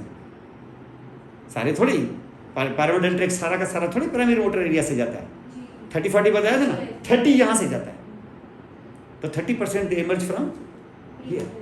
और प्री मोटर एरिया कंट्रोल करेगी इस तरीके से। और ये प्री मोटर एरिया मैंने बताया कि ये प्री मोटर एरिया, ये जो सब गहरी करके दिखा रही है ये क्या है ये, और ये कौन सा नंबर बताया मैंने, इससे आगे यहाँ तुम्हें ये कितने मिले थे, ये सुपीरियर फ्रंटल लोब और मिडिल था ना, सुपीरियर और मिडिल का ये बड़ा वाला हिस्सा, ये खास तौर पे मिडिल का ये बड़ा वाला हिस्सा, ये सॉरी ये सप्लीमेंट्री है, ये है, इसको हम कहते हैं क्या, तो प्रीमोटर एरिया कौन से वाले एरिया में होती है, मिडिल फ्रंटल गैरस में, समझ गए, इसको हम कहते हैं मिडिल फ्रंटल गैरस। और ये है एरिया 6। प्रोग्राम इधर हो रहा है, ये आर्किटेक्ट ये है, इंजीनियर का ऑफिस ये है, लेकिन क्या खुद ईंटें लगाएगा या इनको इस्तेमाल करेगा, इनको इस्तेमाल करेगा, समझ गए। तो इसका मकसद ये है कि इसको बोलते हैं प्री मोटर एरिया। तो नाम pre motor area, Brodmann number 6, और बाद में ये सारी चीज़ें आप यहाँ पे बताइए। और this also constitute 30% of your corticospinal fibres also, ये भी यहाँ से भी निकलते हैं। और ये सारी चीज़ें इस तरीके से होंगी। अब जहाँ तो था, उसके बाद मैंने ये दिखाया था ना आपको, ये एक एरिया है, ये एरिया, इस एरिया का नाम हमने डाला था, अगर डोमिनेंट हेमिस्फीयर है तो motor speech area, inferior frontal gyrus पर मोटर स्पीच एरिया यहाँ क्यों रखी है, क्योंकि इसके नीचे अंदर की तरफ मौजूद है टंग और लैरिंक्स वाला एरिया, और आराम से उनको इन्फ्लुएंस कर देगी, आवाज़ भी बनाएगी और टंग को मूवमेंट करवा के वर्ड भी बना देगी। इसको हम कहते हैं ब्रोकास मोटर स्पीच एरिया। ये एरिया होती दोनों तरफ है, लेकिन डोमिनेंट हेमिस्फीयर में ही ये इस्टेब्लिश हो जाएगी। बाकी जगह पर हम उसको ब्रोकास मोटर स्पीच एरिया नहीं कहेंगे, वो एरिया कोई और काम करेगी, वो एरिया इमोशन से रिलेटेड होगी, वो एरिया आपके आवाज़ में जो इंटोनेशन वगैरह या उसमें जो रूहानी चीज़ या उस किस्म की कोई चीज़ होगी उसको फील करने के लिए वो एरिया होगी। बाकी जो है काम की चीज़ जो है मूवमेंट और ये सारा चीज़ है, स्पीच का काम ये करे, इसको हम कहते हैं ब्रोकास मोटर स्पीच एरिया। अगर ये एरिया डैमेज हो जाए ना अगर आपकी, तो आप बोलने की कोशिश करेंगे, बोल पाएंगे नहीं। आप क्या करेंगे, रोबोटिक तरीके से ब्रोकन वर्ड बोलेंगे, मैं जा रहा हूँ, ऐसे करेंगे। ये नॉन फ्लुएंट अफेजिया कहलाती है, नॉन फ्लुएंट अफेजिया, फ्लुएंसी नहीं होगी क्योंकि ये डैमेज हो गई है। और ये डैमेज हो जाती है जब इस साइड की ब्लड सप्लाई कट ऑफ हो जाती है। और ये आप इस तरीके से यहाँ पे देखेंगे तो ये वाली एरिया, ये और ये, अभी फ्रंटल अभी भी बहुत बड़ा है, अभी भी काफ़ी है। वो जो बच गया है ना आपका फ्रंटल, ये पूरा, इसको यहाँ पे हम कहते हैं प्री फ्रंटल कॉर्टेक्स, खासतौर पे ये और इसके इंफीरियर साइड वाला और मीडियल साइड वाला बड़ा एरिया जो होता है ना, इसको हम कहते हैं प्री फ्रंटल कॉर्टेक्स। ये कहते हैं ह्यूमन बीइंग में ज्यादा बड़ा होता है as compare to the other creatures. इसके अंदर इंटीग्रेशन होती है बहुत सारी चीज़ों की, और इसमें इंटेलिजेंस और जजमेंट और ये सारी चीज़ें इस जगह पर, डोमिनेंट साइड पर, इस जगह पे ज़्यादा होती है। इसलिए ये ह्यूमन में ये ज़्यादा वेल डेवलप्ड होता है as compare to other creatures. उनमें सोचने की सलाहियत नहीं होती, ह्यूमन में सोचने की सलाहियत, जजमेंट है, ये चीज़ें सुनेगा, ये करेगा, यहाँ प्रोसेस करता है। 10 आदमियों की बात सुनते हो और आखिर में एक फैसला करते हो, फैसला आपका होता है, ये इस जगह होता है प्रीफ्रंटल कास्ट। वो काफ़ी बड़ा है, इसलिए इस एरिया में नंबर भी बहुत ज़्यादा है, जैसे ब्रॉडमैन नंबर 7, 8, 9, 10 तक भी मेरा ख्याल है, ये 11 भी है शायद, इतनी बड़ी एरिया में ये आ जाता है। और ये जो नीचे है ना आपका, ये ब्रॉडमैन एरिया जिसको हम कहते हैं ब्रोकास मोटर स्पीच एरिया जो है, ये ब्रॉडमैन नंबर 46, 47, ये मशहूर एरिया है ब्रॉडमैन 46, 47, 46, 47 ब्रॉडमैन एरिया कौन सी फंक्शन के हिसाब से, कौन सी, मोटर स्पीच। एनाटॉमिकली किस जगह मौजूद, इंफीरियर फ्रंटल गायरस में। ब्रॉडमैन के हिसाब से क्या नाम इसका, 46, 47। ये काम क्या करती है, ये काम ये करती है कि जहाँ प्रोग्राम होता है स्पीच का, और किसको इस्तेमाल करती है, प्राइमरी मोटर एरिया में मौजूद टंग और लिप्स और लेरेंक्स की जोन को।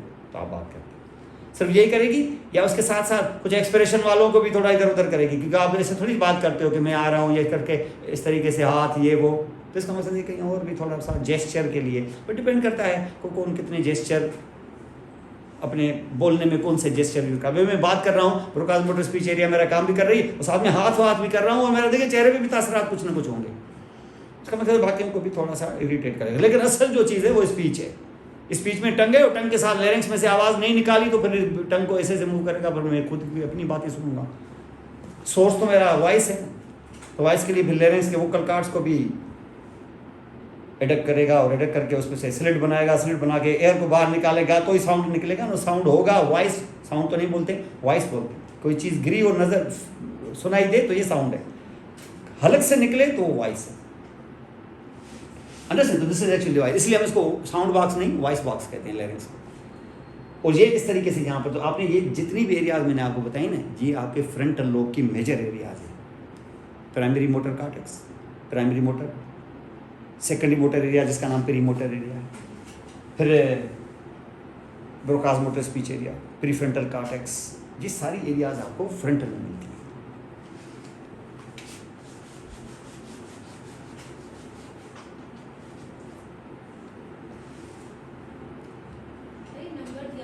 नहीं कोई ज़रूरी नहीं, ऐसे टिप्स पे आ जाते हैं। याद क्या करना होता है, आप पढ़ेंगे ना तो आपको आ जाएगा। और वहाँ कौन सा आपको बोलेंगे कि इनके नंबर लिखो, नंबर लिखा हुआ होगा, नंबर लिखा होगा आपको रिकॉल हो जाएगा, तो आपको रिकॉल हो जाएगा। मैंने आपको बताया था ना, एक मिसाल बताई थी ना आपको कि आप ब्रेन पर भरोसा करें। पहले क्या होता था, जब मैं ब्रेन नहीं पढ़ाता था ना, तो घर वाले जब मुझे बोलते थे कि ये जो है ना आज ग्रॉसरी लानी है और ये आपको मॉल में जाना है, ये ग्रॉसरी लानी है और ये पर्ची लिख के हम दे रहे हैं, ये 40 आइटम आज आएंगे। महीने में आते हैं ना, ये एवरी मंथ ग्रॉसरी आती है, मंथली ग्रॉसरी। पहले महीने के बिगिनिंग में फुल आती है, उसके बाद थोड़ी थोड़ी। तो पहले मैं इसे लिख के जाता था, फिर ये इस तरीके से। अब वो मैं यकीन माने मुझे बहुत साल हो गए हैं, मैं अब लिख के नहीं जाता हूँ। मैं उनको बोलता हूँ कि तुम लोग मुझे बता दो कौन सी। मेरी वाइफ मुझे 50 ग्रॉसरी के आइटम बता देती है, उसमें सब्जी के आइटम्स भी होते हैं, ये भी होते हैं जो आप समझ लीजिए। मैंने कहा बताओ कौन सी, कोई कितनी कितनी चीज़ें चाहिए। मैं लिखता नहीं हूँ, मैं सुनता हूँ, सुन लिया मैंने, उसको ध्यान से मैंने सुना। मेरे ब्रेन में ज़ाहिर है ब्रेन ऐसे चुप करके तो नहीं बैठेगा ना, वो जो मेरे कान में गया है वो ब्रेन ले लेगा, सेव कर लेगा, वो सेव हो गया उसके अंदर।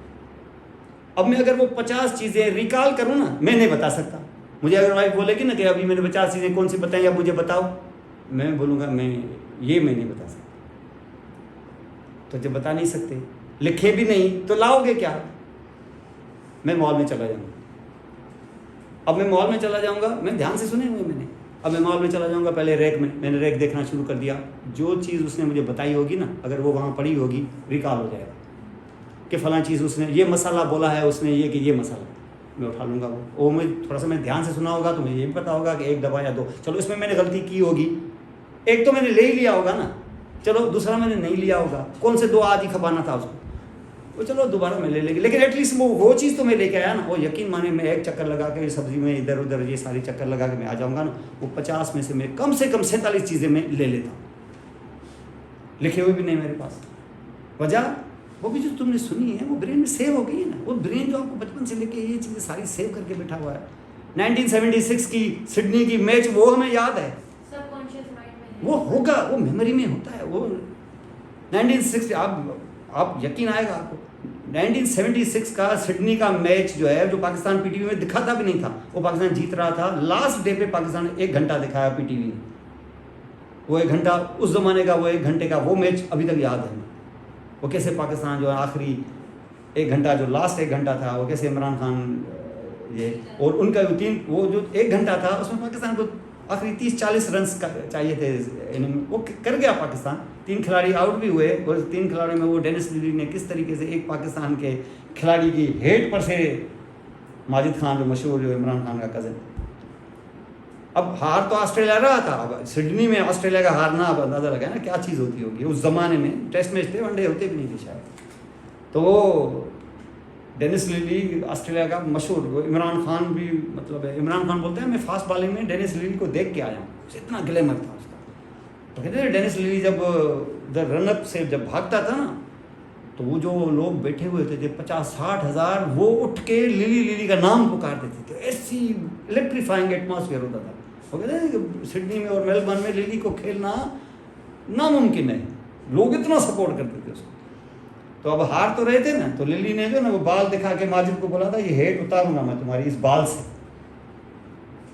और उसको 2 बाउंसर किए, उतरी तो नहीं उसकी, लेकिन उसके हेड को टच करके गई थी। और बाद में जब प्राइज डिस्ट्रीब्यूशन हो रही थी तो मुझे अभी भी वो याद है, माजिद खान ने अपनी हेड उसको तोहफे में दी थी। मतलब ऐसे लोग होते थे, माजिद खान की तो बड़ा मशहूर था। तो कहने का मकसद है कि वो अभी याद है, अब ये ब्रेन है 30-50 साल की पुरानी बातें याद करके बैठा है ना। जैसे आप पढ़ते हैं ना, आप एग्जाम के दिनों में जब आप करेंगे बोलेंगे मुझे तो कुछ याद नहीं है, कि नहीं? सब हमें भी होता था, हमें बताते नहीं थे भाई याद नहीं क्या मतलब है। उस ज़माने में तो खैर ये चीज़ परेशान भी करती थी, क्योंकि ऐसे बड़े बड़े 2-2 पेजेस के क्वेश्चन होते थे। ये आजकल तो है ही नहीं। आजकल तो क्वेश्चन का सामने आंसर लिखा हुआ होता है, अगर आपको आ रहा होता है तो आप करेक्ट पिक कर लोगे, आप कर लोगे, आप पढ़ लो, समझ लो और एक आदमी को समझा दो, बस उसके बाद भूल जाओ, आगे बढ़ो। अगर पढ़ा हुआ है देखना वो क्वेश्चन सॉल्व कर लोगे। मैं आजकल कुछ टेस्ट ले रहा होता हूँ ना स्टूडेंट्स के, मैं कहता हूँ कि ये जो अभी मैं लेक्चर दे रहा हूँ ना, इसके 3 क्वेश्चन भी आज टेस्ट में शामिल हैं।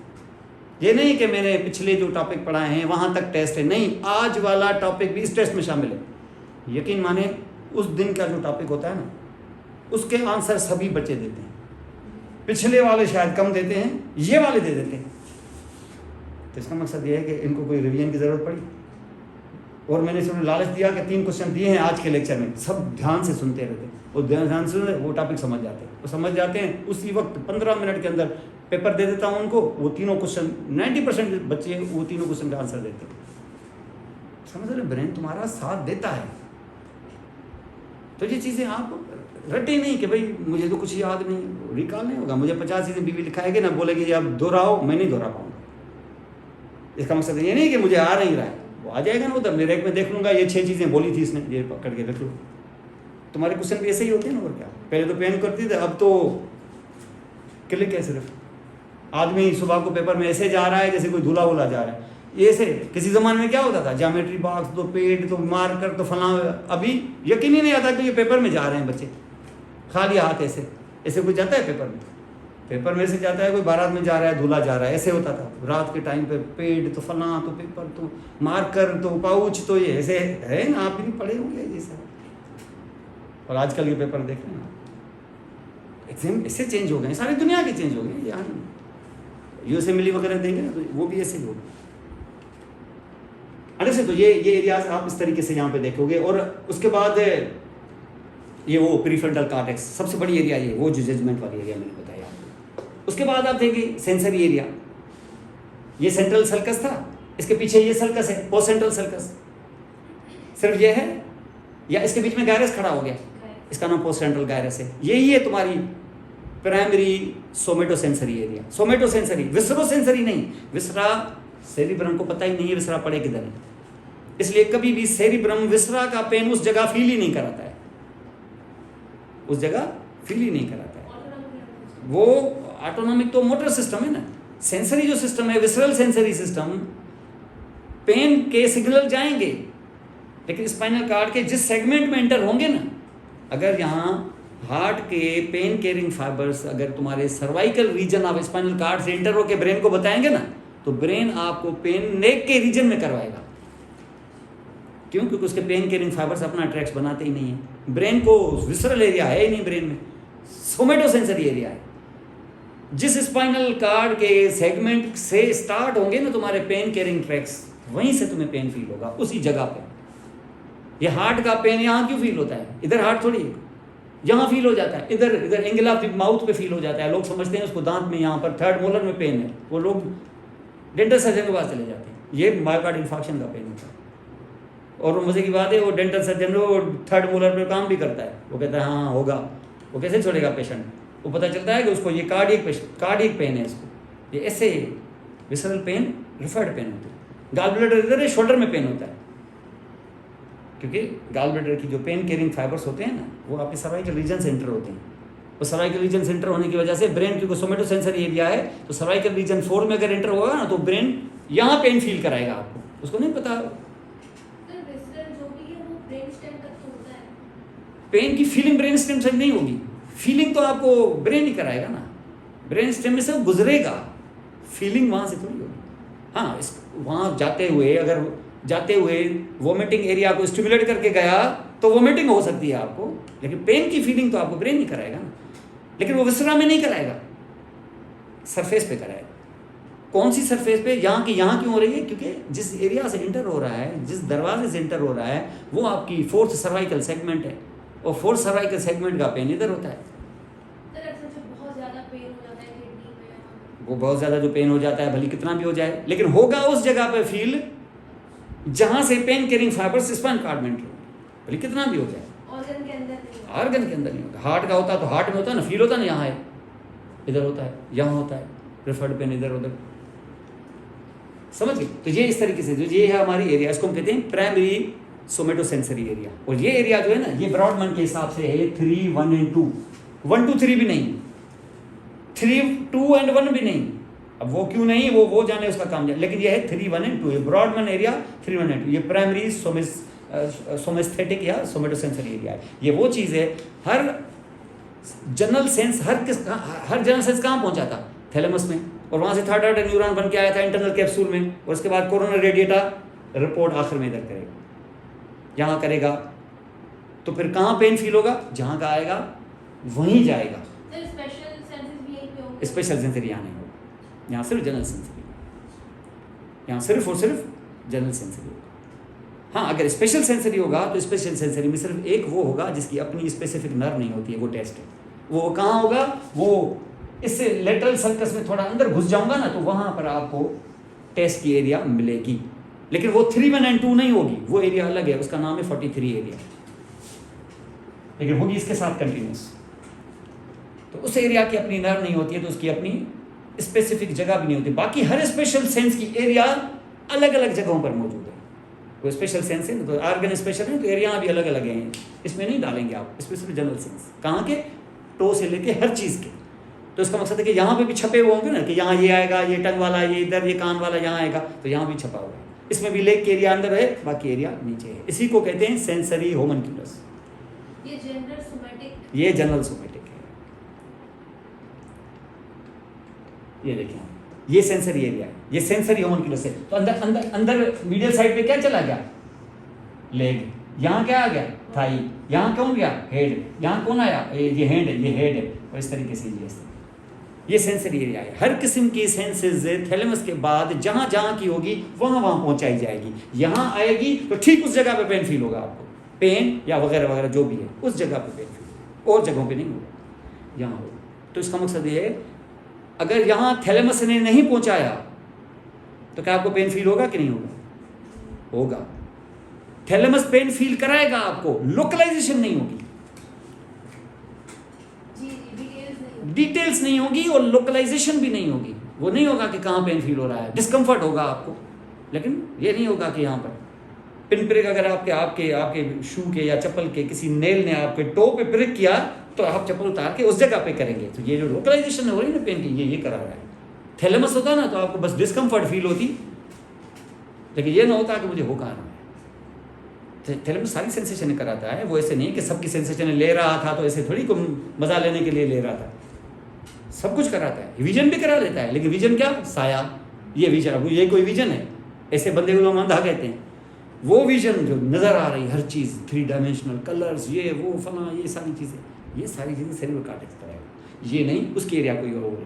तो जहाँ पर ये है, इसको कहते हैं sensory homunculus, topographical representation of your entire body sensory signals which reach here and their specific areas को होमनक्यूलस बोलते हैं। जैसे मोटर होमनक्यूलस था, ये प्राइमरी सोमेस्थेटिक एरिया कहलाती है। लेकिन इसके साथ साथ बाकी जो एरियाज होते हैं, जैसे आप आंखें बंद करके कोई चीज़ आप में पकड़ा दी मैंने राइट हैंड में, तो आपने बोला पेन है, आप छोड़े पेन को, मैंने और चीज़ पकड़ा दी, आप बोलेंगे ये आपने मुझे कोई सिक्का दिया है। अब देखिए, टच से आप पता लगा लेते हैं ना, ये काम आएगा तो यहाँ पहुँचेगा तो इधर ही ना आके, सेंसेशन तो ये टच वाली इधर ही होगी ना, लेकिन ये उस ऑब्जेक्ट के हिसाब से ये किसी और एरिया के पास भेजेगा, जिसकी वजह से उसका नाम आपको आ जाएगा कि ये फलां चीज़ है। ये एक्सपीरियंसेस वहाँ स्टोर्ड होते हैं, ये चीज़ मेमोरी प्रोवाइडेड कि आपने पहले ये चीज़ पकड़ी होगी। नई चीज़ मैंने हाथ में पकड़वा दी ना, अगर आपको बोलेंगे ये मैं थोड़ा देखना पड़ेगा, मुझे फील नहीं हो रहा है, ये मैंने कभी पहले मुझे अंदाज़ा नहीं हो रहा है, तो इसका मकसद ये कि ये वाली एरिया आपको कहाँ मिलेगी, ये भी आपको पैराइटल में ज़ाहिर है कहाँ मिलेगी, जहाँ प्री सेंट्रल गायरस है और जहाँ पोस्ट सेंट्रल गायरस है उसके थोड़ा पीछे। वो पीछे का मकसद है कि मोस्ट ऑफ द एरिया जो है ना, जहाँ पर मोस्ट ऑफ द एरिया ये वाली जो है ना, कौन से लोब्यूल में, सुपीरियर पैराइटल लोब्यूल में, ये आपकी सेकेंडरी सोमेस्थेटिक एरिया है। इस जगह आपको अगर गड़बड़ कर देना अगर आप, तो आपको हाथ में चीज़ें पकड़ी होगी लेकिन आप उसको पहचान नहीं पाएंगे मेरे हाथ में क्या है। पहचान पाए तो इसको बोलते हैं स्टीरियोग्नोसिस, रिकॉग्नाइजिंग द सेम थिंग्स। अगर न पहचान पाए तो उसको बोलते हैं एस्टीरियोग्नोसिस। ये पैराइटल सुपीरियर पैराइटल लोब्यूल के डैमेज की वजह से। नहीं, इसको कैसा मोटर होना चाहिए, मैं हाथ में पकड़ूंगा, टच के सेंसेशन को फील करके मैं बताऊंगा क्या चीज़ है, तो ये सेंसेशन से हुई ना। तो मोटर तो ज़बान से बोलेगा ना, वो तो किसी को बताया तो मोटर है, तुमने खुद क्या समझा इसको, ये तो सेंसरी है ना। ये तो बताने के लिए मैं बोल रहा हूँ कि तुम बताओगे तो मुझे पता चलेगा कि तुम्हें समझ में आ रहा है कि नहीं आ रहा, लेकिन चलो ठीक है, तुम खुद तो समझ पाओगे ना। मैं तुम्हें बोलूँ कि ये करो और लिखो, अब तुमने बोला क्या, तो ये जब तुमने बोला ही नहीं तो ये तुमने समझा, ये कैसे समझा, मोटर एक्टिविटी से कि सेंसरी से, सेंसरी से समझा। और ये वाली जो एरिया है ना, ये वाले जो सेंसेस हैं, ये खासतौर पे किससे, फाइन टच से। और इसके लिए क्या चीज़ होती है, फेसिकुलस, ग्रेसिलस और क्यूनियटस। खासतौर पे कौन सा, क्यूनियटस। ग्रेसिलस और क्यूनियटस को क्यों नहीं मिलाते हैं आपस में, इसलिए क्योंकि हमसे बहुत इंपॉर्टेंट चीज़ें जानते हैं। हाँ, क्योंकि ये क्यूनियटस लेवल से तो ग्रेसाइल अलग आता है, क्यूनियटस अलग आता है। और क्यूनियटस का एक फाइबर इधर उधर चला गया ना अगर, तो आपको फिर पहचानने में मुश्किल होगी। तो नेचर ने इसको अलग अलग रखा, समझ गए। और ये चीज़ें यहाँ पर मौजूद होंगी। और ये ही नहीं बल्कि उसके साथ साथ थोड़ा सा आप नीचे आओगे ना, तो ये जो बाकी वाला हिस्सा है ये, और थोड़ा सा टेम्पोरल भी मिला दोगे ना अगर आप उसको, तो ये वाली जो एरिया होती है इसको हम कहते हैं सेंसरी स्पीच एरिया। यहाँ क्या आता है, जो बोलते हैं ना हम लोग, स्पोकन भी वो तो हियरिंग में आएगा, लेकिन हियरिंग वाला इसको भेजेगा ताकि ये जो मैं बोल रहा हूँ ये समझें आप। या मैं लिख के दे दूँ ना आपको, ये पढ़ रहे हैं आप, ये आएगा विजुअल में, लेकिन विजुअल वाला यहाँ बताएगा इसको, तभी आप उसको अंडरस्टैंड करेंगे। लैंग्वेज को, स्पोकन और रिटन लैंग्वेज को अंडरस्टैंड करने के लिए सिर्फ हियरिंग नहीं चाहिए। रिटन को, लैंग्वेज को अंडरस्टैंड करने के लिए सिर्फ विजन नहीं चाहिए, अंडरस्टैंड भी करना है। किसको, अब स्पीच को। और स्पीच को अंडरस्टैंड करने के लिए ये एरिया है यहाँ पर, इसको हम कहते हैं वर्निकीज सेंसरी स्पीच एरिया। इसमें इंफीरियर पैराइटल लोब्यूल भी आता है और थोड़ा सा टेम्पोरल लोब भी इसमें आ जाएगा।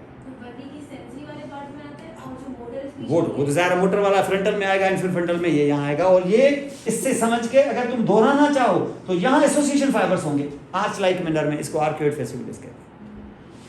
अगर ये नहीं होगा ना, समझ तो जाओगे तुम, बोल नहीं पाओगे क्योंकि फीड जा ही नहीं रहा है अंदर से। तो ये इसको हम कहते हैं वर्निकी सेंसरी स्पीच एरिया। और ये एरिया जो होती है ना, ये एरिया होती है मेरे ख्याल में 22 या 20 होती है शायद। इसको यहाँ पर हम इस तरीके से, तो पैराइटल में ये सिलसिले मौजूद हैं। और इसके बाद आप देखें, जैसे मैंने आपको यहाँ बताया,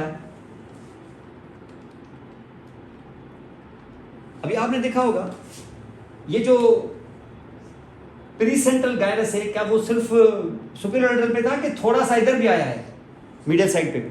तो जो पोस्ट सेंट्रल गायरस था ना, अभी सेंसरी एरिया, ये भी सारा यहाँ नहीं, ये थोड़ा सा लेग वाला एरिया यहाँ आया है। तो ये टुकड़ा और ये बीच में क्या होगा, सेंट्रल सर्कस का 10% हिस्सा। और ये क्या होगा, पोस्ट सेंट्रल गायरस। और ये क्या होगा, प्री सेंट्रल गायरस। इस टुकड़े को कहते हैं पैरा सेंट्रल लोब्यूल। और ये किस चीज़ को जाहिर करता है, दोनों, मोटर के हिसाब से और सेंसरी के हिसाब से लेग को, दोनों नहीं, उस साइड का, उसका मतलब अपोजिट साइड का। लेकिन ये वाली एरिया जो है वो किस काम के लिए, सेंसेशन के लिए। और ये वाली एरिया लेग के किस काम के लिए, मोटर के लिए। इसको हम कहते हैं para central lobule. Central sulcus के पैरेलल इस टुकड़े को कहते हैं लोब्यूल। इसमें क्या मौजूद है, 10% of the pre central, 10% of the post central gyrus, separated by 10% portion of central sulcus. और इसके अंदर फिर वो सेंटर भी होता है जो बाद में डेवलप हो जाता है साल 6 महीने के बाद, जो हमारे यूरिनेशन को, मिक्चुरेशन को कंट्रोल करता है। ये इनहिबिट रखता है, अगर डिज़ायर शुरू भी हो जाए तो ये इनहिबिट रखता है, तो सोते हुए हमारी यूरिन पास नहीं हो सकती। इसमें लर्निंग होती है, ये इनहिबिट करके रखता है हमारे स्फिंक्टर्स को। डिज़ायर शुरू हो जाती है, हम सोए हुए होते हैं, डिज़ायर शुरू हो जाती है, लेकिन ये पास नहीं होने देता।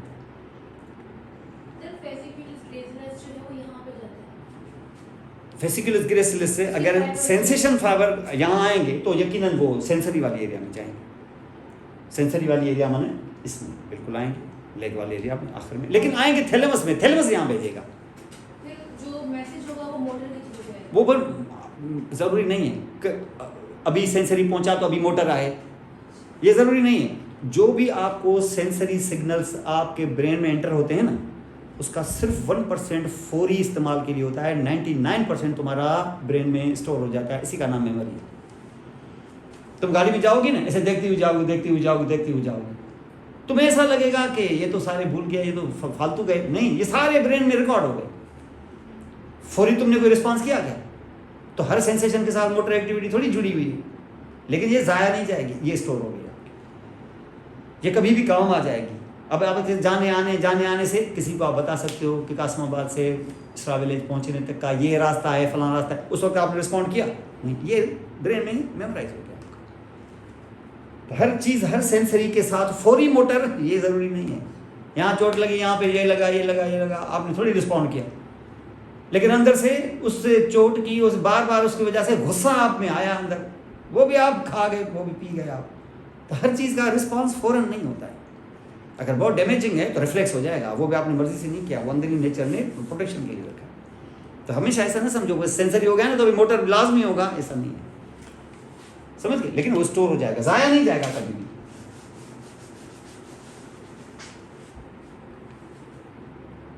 तो ये आपको पैराइटल एरिया, बड़ी सी एरिया मैंने बताया सेंसरी, जो आपने यहाँ पे देखी, और इसके साथ है वर्निकी सेंसरी स्पीच एरिया, ये जो मैंने आपको दिखाया इधर, ये वाला जो एरिया। इस एरिया में आपने क्या क्या दिखाया, देखिए ये वर्निकी, इसमें क्या सिर्फ पैराइटल यूज हुआ है कि टेम्पोरल भी हुआ है? टेम्पोरल भी हुआ है। अब आप इसमें आप देखिए ना, यहाँ पर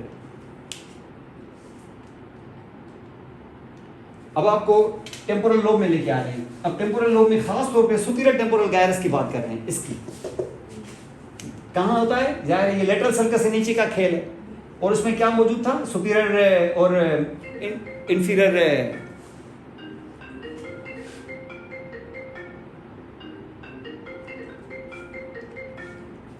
इसको हम कहते हैं सुपीरियर इंफीरियर गायरस। इस सुपीरियर टेम्पोरल गायरस के अंदर ये वाली जो एरिया मौजूद है, इसको हम कहते हैं प्राइमरी ऑडिटरी एरिया। यहाँ पहुँचते हैं हियरिंग के फाइबर्स। हियरिंग के फाइबर यहाँ पहुँचेंगे, आपको हियरिंग होगी, लेकिन उसके बाद इसको प्रोसेस करने के लिए एक और एरिया होगी, इसका नाम है यहाँ पर इंफीरियर, इसको नाम है यहाँ पे सेकेंडरी ऑडिटरी एरिया। क्या इसका नाम? सेकेंडरी ऑडिटरी एरिया इसका नाम, auditory area, secondary auditory area, वो यहाँ आएगा। और ये सेकेंडरी ऑडिटरी एरिया प्रोसेस करने के लिए इसको भेजेगा वर्निकीज के पास, ताकि ये जो सुन रहे हैं ये अंडरस्टैंड भी कर पा रहे हैं कि नहीं। फिर आपकी मर्जी है, उसको रिपीट करेंगे तो ये वाला इसको मोटर की तरफ भेज देगा, नहीं है तो नहीं। सुन रहे हैं आप, इसको सुन रहे हैं आप, उसका रिपीट नहीं कर रहे। ये इस जगह पे मौजूद है यहाँ पे। और उसके बाद जब ऑक्सीपिटल में जाओगे तो मैंने बताया था ऑक्सीपिटल के अंदर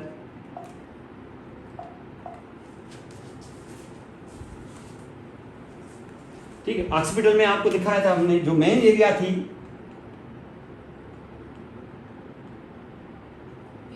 विजुअल एरिया। और विजुअल एरिया मैंने कहाँ दिखाई थी आपको? कैल्क्राइन सल्कस दिखाया था ना मैंने आपको यहाँ पर, कैल्क्राइन सल्कस। वो कैल्क्राइन जो सल्कस था उसके अंदर विजुअल एरिया, वो प्राइमरी विजुअल एरिया है, वो ब्रॉडबैंड नंबर 17 है। उसको कहते हैं ब्रॉडबैंड नंबर 17। वो थोड़ा सा और डीपर जाओगे तो सेकेंडरी एरिया 18, वो थोड़ा और डीपर जाओगे तो टर्शियरी एरिया 19। ये एरियाज मिला के हम इनको विजुअल एरियाज बोलते हैं, जो कहाँ मौजूद हैं? कैल्क्राइन सल्कस में मौजूद है। तो ये हैं फंक्शनल कार्टिकल एरियाज, और ये है हमारा सेरिब्रम का हिस्सा।